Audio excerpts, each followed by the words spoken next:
এই যে botanical garden আমরা প্রবেশ করলাম, এটা দ্বিতীয় ভিডিও আমি করছি।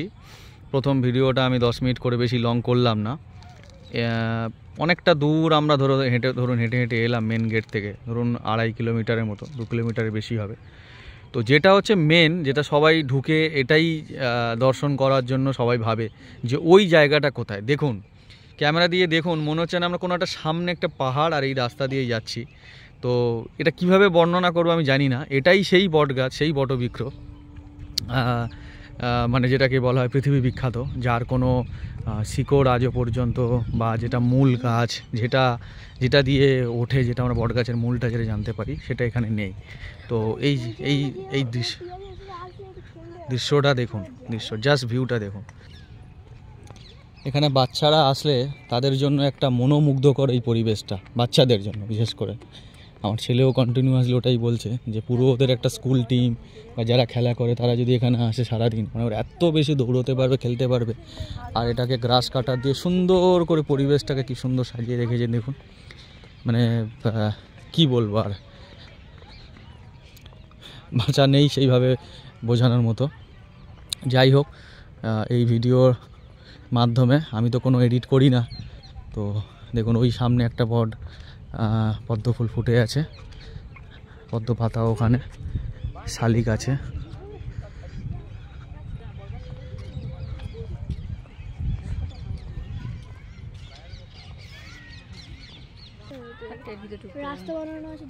না, ওর ভিতরে ঢুকি। দেখুন এই সেই বটবৃক্ষটা যেটা নিয়ে সবাই আমরা আলোচনা করি, বা সারা বিশ্ব যেটা নিয়ে আলোচনা করে, যে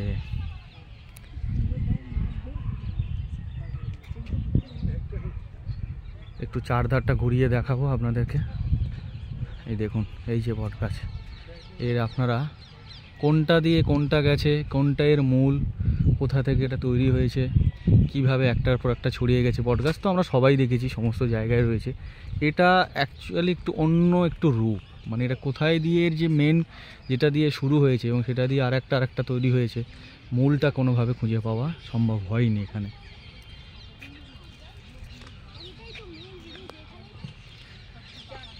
কত বড়, কত হাজার একর জমির উপরে যেটা আছে, সেটা কি বলবো।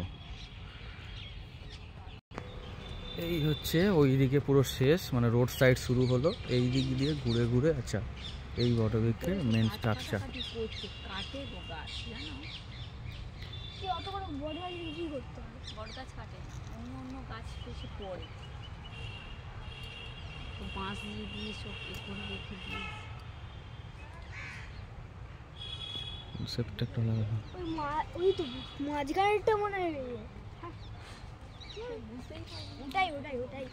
আমি গবেষণা করে নিয়েছি, আমি জানি এটা বড় সাইজ। আজকে একটু হালকা হালকা বৃষ্টি হচ্ছে, কারণ যেহেতু অন্ধ্রপ্রদেশ আর তামিলনাড়ুতে প্রচুর পরিমাণে তো বৃষ্টি হয়েছে, ওখানে পুরো ভেসে গেছে পুরো। তো সেই ওয়েদারটা বাংলাতে পুরো অন্ধকার মতো হয়ে রয়েছে। ভালো লাগছে, রোদ হলে হয়তো খুব কষ্ট হতো, কিন্তু এই ওয়েদার একটা জিনিস ভালো লাগে, হালকা হালকা এখন একটু বৃষ্টি পড়ছে এখন। কিন্তু একদিক দিয়ে ভালো, ঘুরতে ভালো লাগছে, মানে অতটা রোদ লাগছে না, বা মনে হচ্ছে না, ঘুরতে ভালো লাগছে। সব বাচ্চারা করছে, ঘাসগুলো কত সুন্দর করে ক্লিনভাবে এটাকে কাট করেছে দেখুন।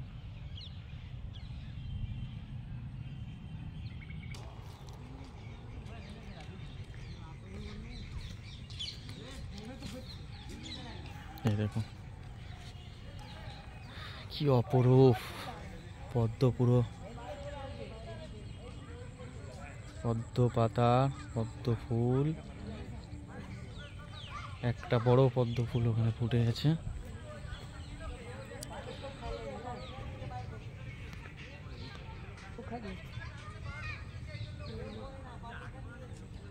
কত বড় পদ্ম পাতা, আর পদ্ম ফুলটা দেখুন। ওফ, পদ্ম গাছের মূল দেখুন কত বড় পদ্ম।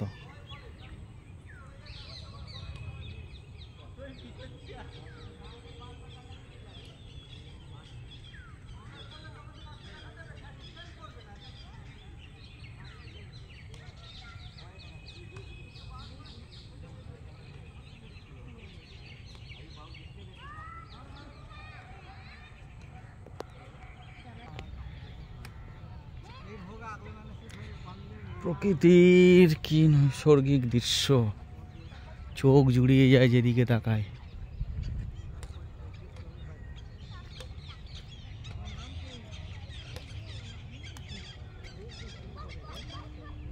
প্রচুর জায়গা, প্রচুর ঘোরার জায়গা। বসে থাকুন, আড্ডা মারুন। তবে আজকে ওয়েদারটা যা দিয়েছে কি ফ্যান্টাস্টিক ওয়েদার। আপনারা দেখছেন কোনো রোদ নেই, আকাশটা ঠান্ডা, হালকা হালকা ঠান্ডা, বেশি শীতও পড়েনি। তাই শীতের সেরকম কেউ পোশাকও কেউ সেরকম পরেনি।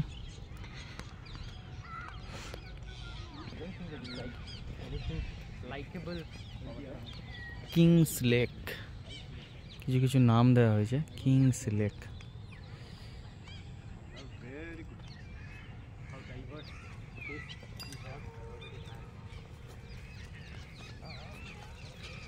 AJC Bose Indian botanic garden, botanical survey of India, Howrah.